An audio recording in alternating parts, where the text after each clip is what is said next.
The kayak roll is simply the most important skill you can learn in kayaking if you want to have a lot of fun in the sport. Once you can roll, the rapids look friendlier, they're easier, and they're not nearly as scary. Without a roll, the rapids look scary and you can get discouraged easily. Tipping over can actually be fun and exciting with a confident roll. Without one, it's not. So the roll is not that difficult, so let's go ahead and get to it. For you to learn the roll today, you're going to learn 4 phases of the roll. We're going to start with phase 1. Now phase 1 is the most important, and it's called the hip snap. The hip snap is simply this.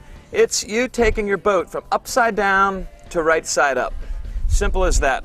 It's the one part of the roll that causes your boat to upright. Now what is the hip snap?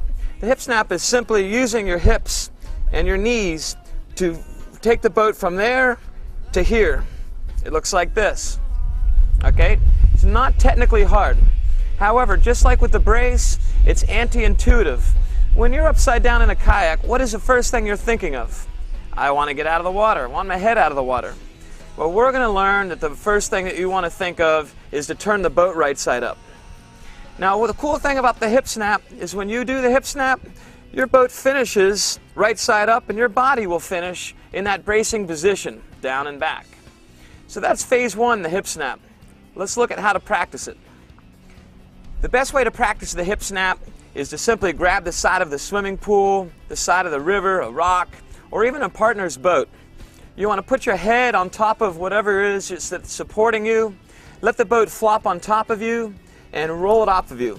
Now remember, go into that brace position each time. Now your goal is to get snappier and snappier. Initially you're just looking for that motion to roll the boat right side up. Now you're doing a good hip snap when you've completely uprighted the boat and had your head and body all the way back. Most people, when they practice the hip snap initially, do a push-up. They try to push their head and body up instead of keeping their head and body stationary while snapping the boat. So, to review, keep your head and body stationary, snap the boat as fast as you can, make sure your head and body are back in that brace position when you finish. Okay, you now know how to practice the hip snap. The most important thing for you to remember is that the hip snap is the most important part of the roll. It's the part of the roll that makes your boat go right side up. Once you've practiced that, you're ready for phase 2.